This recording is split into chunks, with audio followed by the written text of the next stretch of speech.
Israel के फौजियों का हौसला टूट रहा है। आईडीएफ हार रही है और ये हार दिमागी है।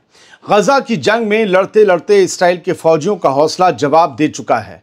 अब कुछ फौजियों ने अपने साथियों की मौत के बाद अपनी जान जाने के डर से खुद डिसीजन लिया कि गजा से भागना बेहतर है, जंग छोड़ देना बेहतर है।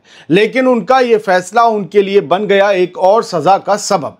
आईडीएफ ने इस बगावत को दबाने के लिए इन फौजियों को सजा सुना दी और फिर भड़क गया पूरा इसराइल।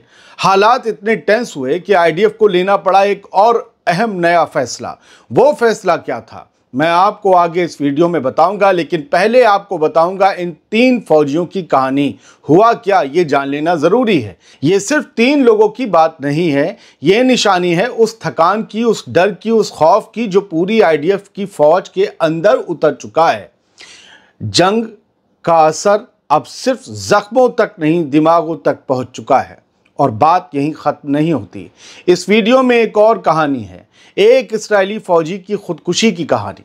वो एक अहम फौजी था, कोई आम फौजी नहीं था। वो क्यों अहम था ये मैं आपको बताऊंगा। वो गजा में जंग के बीच कुछ ऐसे मनाजिर देख रहा था, कुछ हैरान कर देने वाली चीज़ें उसके सामने बार बार आ रही थीं कि उसका जहन हिल गया, मेंटल कोलैप्स हो गया। उसको गजा की जंग में क्या दिखाई दे रहा था, उसने आखिर क्या किया, ये भी आपको बताऊंगा। बड़ी अहम उसकी कहानी है। ये दोनों कहानियां, ये दोनों खबरें आज 29 जुलाई को आपके सामने रखने जा रहा हूं। वीडियो को एंड तक जरूर देखिएगा, जबरदस्त जानकारी मिलेगी। ये कहानियां आपको गजा की जंग के अंदर का असल सच दिखाएंगी। तो चलिए शुरू करते हैं पहली कहानी से। आज़ाद बोल इंडिया आप देख रहे हैं, आपके साथ मैं हूं आदिल खान आज़ाद। इस्राएली फौज ने गजा में लड़ाई से इनकार करने वाले अपने ही 3 सिपाहियों को बर्खास्त किया और जेल भेजने की सजा भी दे दी। ये तीनों सिपाही नाहल इन्फेंट्री ब्रिगेड की 931वीं बटालियन से थे। अनादोलू एजेंसी ने 28 जुलाई की रात एक खबर शाया की जिसके मुताबिक आईडीएफ ने कहा है कि इन तीनों फौजियों को 7 से 12 दिन की जेल की सजा दी गई है। इन्होंने गजा लौटकर लड़ने से या जंग लड़ने से मना कर दिया था, इनकार कर दिया था, अब हम जंग नहीं लड़ेंगे। द टाइम्स ऑफ इसराइल अखबार के मुताबिक इसराइल के सरकारी ब्रॉडकास्टर कान ने बताया है कि इन जवानों ने अपने अफसरों को बताया कि वो अंदरूनी तौर पर टूट चुके हैं, यानी वो डरे हुए हैं, इसलिए अब गजा वापस नहीं जा सकते। रिपोर्ट में यह भी कहा गया कि जवानों ने जब अपने इनकार की वजह बताई तो उन्हें इलाज देने के बजाय सीधा जेल भेज दिया गया। इससे पहले भी कई इस्राएली फौजी गजा में लड़ने से इनकार कर चुके हैं। दोस्तों, अब फौज के अंदर से उठ रही ये आवाज़ें बता रही हैं कि जंग जितनी लंबी चल रही है उतनी ही इसराइल की फौज थक रही है, टूट रही है और डर भी रही है। इन तीनों सिपाहियों के साथी मारे गए थे। उनकी जो आगे आपको डिटेल बताने वाला हूं, उनकी यूनिट के साथ क्या हुआ, आप हैरान रह जाएंगे कि क्या क्या छुपा हुआ निकल कर सामने आ रहा है। ये बड़ी सीरियस खबर है इसराइल के एतबार से। तो ये इस पहली खबर का पहला पार्ट था जिसे आप सुन रहे थे। इस सजा के ऐलान के बाद इसराइल की आवाम उबल पड़ी और उसके बाद जो हुआ वो खबर मैं आपको दिखाऊं उससे पहले बीच में उस खुदकुशी करने वाले इस्राएली फौजी की खबर सुन लीजिए जिसे जंग में अजीब व गरीब चीज़ों का सामना करना पड़ा था। दोस्तों, एक और इस्राएली फौजी ने खुदकुशी कर ली, लेकिन उसकी वजह बेहद खास है। जिस्मों के चीथड़े उड़ाने वाली गजा की जंग के दिमागी जख्म गहरे होते जा रहे हैं। इस्राएली फौज का एक रिजर्व सिपाही जो आईडीएफ की मिलिट्री रेबिनेट यूनिट में बॉडी आइडेंटिफिकेशन का काम करता था, अपने घर में मरा हुआ पाया गया। 28 जुलाई को इस्राएली मीडिया ने इसे खुदकुशी बताया है। मारा गया फौजी एरियल मीर तामान था, जो जंग में मारे गए जवानों की यानी आईडीएफ के फौजियों की लाशों की पहचान करता था, आइडेंटिफिकेशन करता था। उसके करीबी बताते हैं उसने ऐसे मंजर देखे जिन पर यकीन कर पाना मुश्किल है। अब मिलिट्री पुलिस ने मामले की जांच शुरू कर दी है, लेकिन बात सिर्फ एक मौत की नहीं। हाल के महीनों में इस्राएली फौजियों की खुदकुशी का सिलसिला तेज हुआ है। इस मसले पर अब इस्राएली पार्लियामेंट में बहस की मांग हो रही है। खुदकुशी करने वाले फौजी तामान के एक दोस्त ने कहा वो दूसरों के लिए जीता था, हर वक्त मदद के लिए आगे रहता था, मगर शायद अंदर से बहुत टूटा हुआ था। गजा की जंग सिर्फ बमों से नहीं, दिमागों से भी लड़ रही है और इस जंग में इसराइल के अपने फौजी भी हारने लगे हैं। लेकिन सवाल यही है कि अपने साथियों की लाशों की शिनाख्त करने वाले इस फौजी को वो क्या चीजें दिखी थीं जो उसने अपनी ही जान ले ली? क्या था वो डराने वाला मंजर जिसकी वजह से वो इतना डिस्टर्ब हो गया? दावे किए जा रहे हैं कि उसे बुरे ख्वाब आते थे, उसे रूहें दिखाई देती थी, उसे बुरे हालों में आए अपने साथियों के बेजान जिस्मों की बदबू सताती थी और उसे कुछ साए दिखाई देते थे जिनसे वो खौफजदा था, वो डरा हुआ था।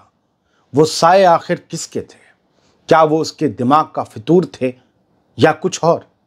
फिलहाल कुछ नहीं कहा जा सकता, कहीं कुछ ऐसा लिखा नहीं, इसलिए बोलूंगा नहीं कि जिन्नात थे, भूत थे, नहीं।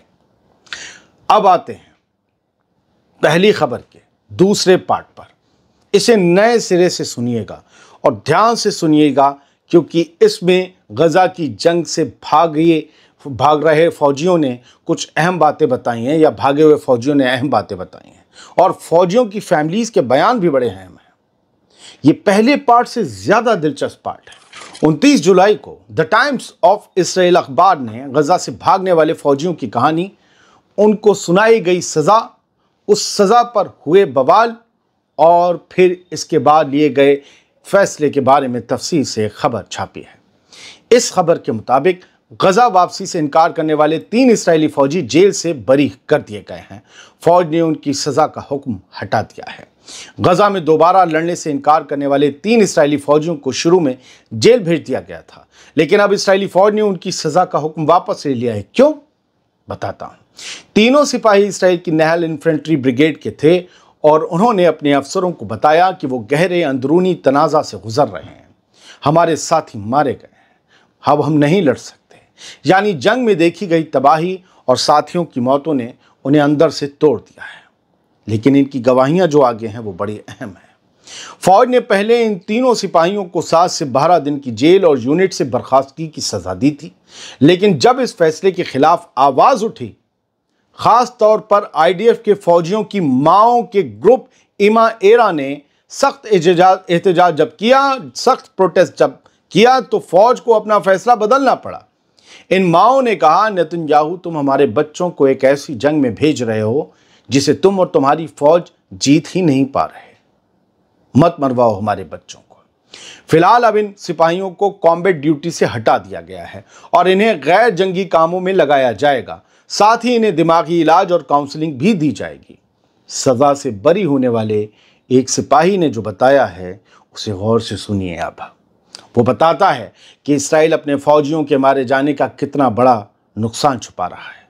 उस फौजी ने बताया कि मेरी यूनिट साफ हो चुकी है, मेरी यूनिट में अब कोई नहीं बचा, 4 मारे गए, 2 जख्मी हैं और बाकी सब अस्पतालों में हैं। मैं अब जंग लड़ने वाला नहीं रहा और जब मैंने जंग लड़ने से मना किया तो मुझे जेल भेजने का हुक्म दे दिया गया।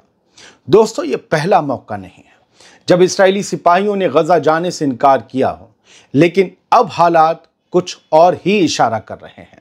इसराइल की फौज में थकावट, तनाव और टूटन बढ़ती जा रही है।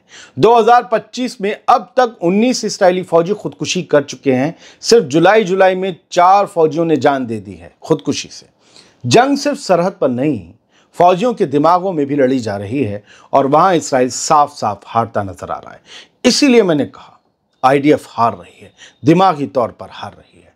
इस मामले ने साफ कर दिया है, गजा की जंग में अब इसराइल की फौज भी अंदर से दरकने लगी है। जो जवान कल तक मोर्चे पर थे, आज उनका दिमाग जंग से हार रहा है और ये सिर्फ एक शुरुआत हो सकती है, क्योंकि पिक्चर अभी बाकी है। उम्मीद करता हूं कि साफ गोई से और फैक्ट के साथ आपके सामने खबरें, दोनों अहम खबरें रख दी होंगी। आपको पसंद आई होंगी तो ज़रूर कमेंट बॉक्स में बताइएगा और अगर अच्छी लगी हो, शेयर करने लायक हो तो शेयर भी कीजिएगा। बहुत बहुत शुक्रिया। सलामत रहिए, खुश रहिए। आज़ाद बोल इंडिया का फेसबुक पेज और इंस्टाग्राम अकाउंट ज़रूर फॉलो करिए। इसके लिंक डिस्क्रिप्शन बॉक्स में हर वीडियो के पड़े हैं और अगर आपको टाइप करना है तो @आज़ाद बोल इंडिया पूरा बस लिखिए, चाहे फेसबुक चाहे इंस्टाग्राम, आपको मिल जाएगा। Thank you.